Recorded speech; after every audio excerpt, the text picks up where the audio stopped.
Aujourd'hui, les produits dérivés du pétrole deviennent de plus en plus chers.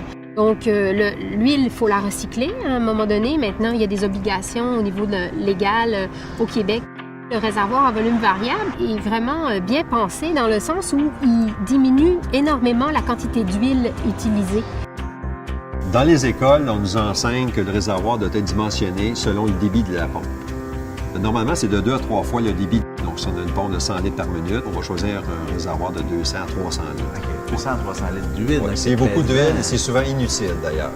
Et normalement, on se sert de la masse d'huile et du contact des parois avec l'air pour refroidir l'huile. C'est très peu efficace. Et moi, ce que je suggère, en l'occurrence du réservoir à volume variable, c'est d'utiliser un refroidisseur qui est dédié uniquement à faire le refroidissement. Tandis que le réservoir va s'occuper de fournir l'huile au réseau hydraulique. L'idée, je l'ai empruntée sur le secteur aérospatial.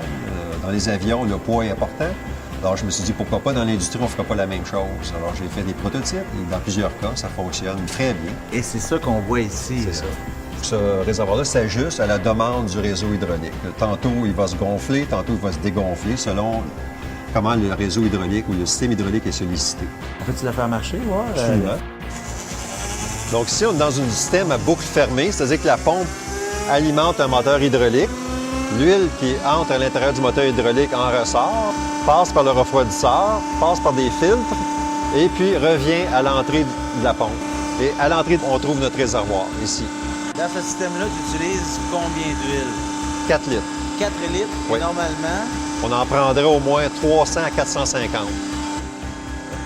C'est extraordinaire comme invention parce que c'est un réservoir qui peut être placé sur toutes sortes d'appareillages, en fait, les camions de vidange, les foreuses, les grues, tout ce qui contient finalement un système hydraulique qui a besoin d'huile et de lubrifiant, dans le fond, on peut mettre le RVV dessus.